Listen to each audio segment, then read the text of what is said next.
Hello everybody, it's time to do another adventure lab. This time I'm in Windsor, Colorado, right here by the Great Western Railway Depot. The Great Western Railway was built way back in 1882 to serve the sugar beet farms that were in existence in this area. It was built by the Great Western Sugar Company. The Great Western is still an active railway line owned by a company called Omnitracks now, and I still hear trains going up and down the track here occasionally. The depot these days is home of the Windsor, Colorado Historical Society Museum.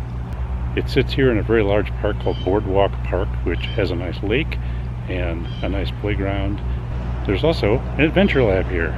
Let's go see if we can find the 5 stops on it. They're not all here in the park, but the first couple are, so let's go take a look for those.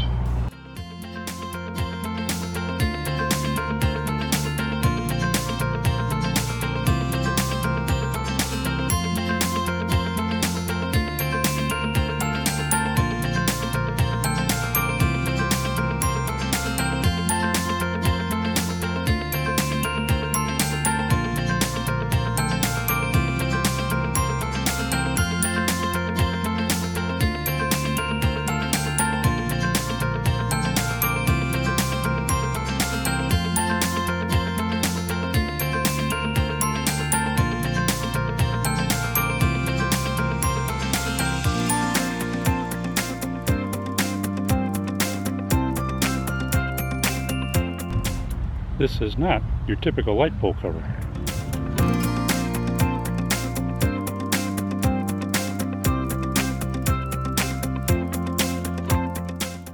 The next stop on the Adventure Lab is at the City Hall over here, or Town Hall, which at one time was the center of town, and in fact it's still pretty close to the center of town.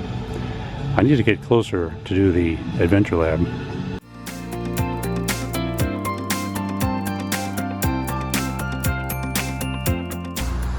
The next stop on the Adventure Lab is by this old church building here. It was built in 1915 and houses the oldest congregation in the area dating back to 1871.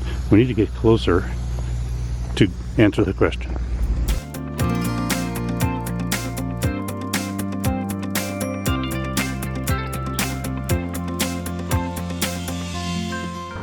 The Windsor Mill is the next stop on the Adventure Lab.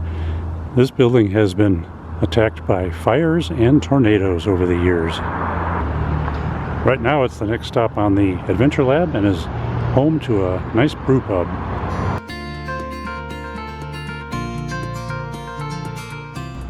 I've walked back over to Boardwalk Park. The final destination on the Adventure Lab is about 3 miles away. I'm going to drive over to that one. Maybe I'll find a few caches on the way. The last cache I stopped at had a big wasp nest nearby. Gotta be careful with these light pole covers this time of year. Let's take a look at this one.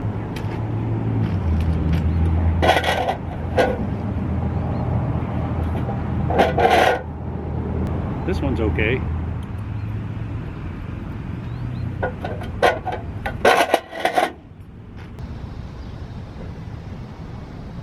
Looks like another light pole cover. Let's go see.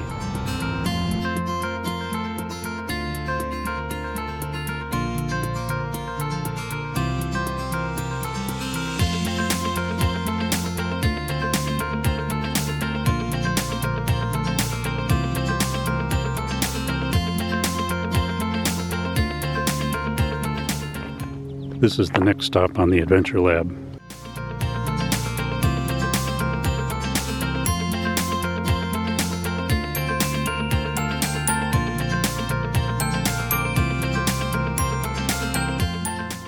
At this location, it was discovered when they started excavating here to build houses back in the late 90s. They found a lot of bison bones. They figured out that there were over 200 animals that were killed here centuries ago, and the site has been preserved ever since. This cache right here is very close to my house, which is just across the street from here. Do you have a cache hidden very close to your house? This one's pretty new. It's been here less than a week. It's been found a bunch of times already. One of these times I'm going to spot a cacher out here and come and say hi.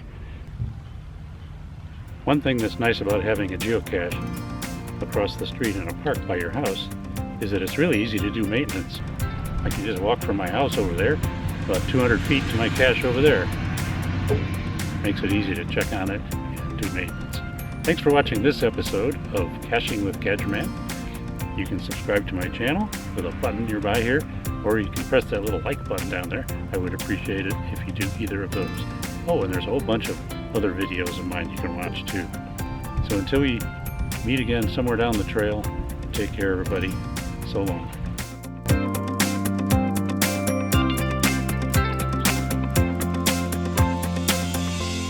I can just walk from my house over there to the cache that's about 200 feet in that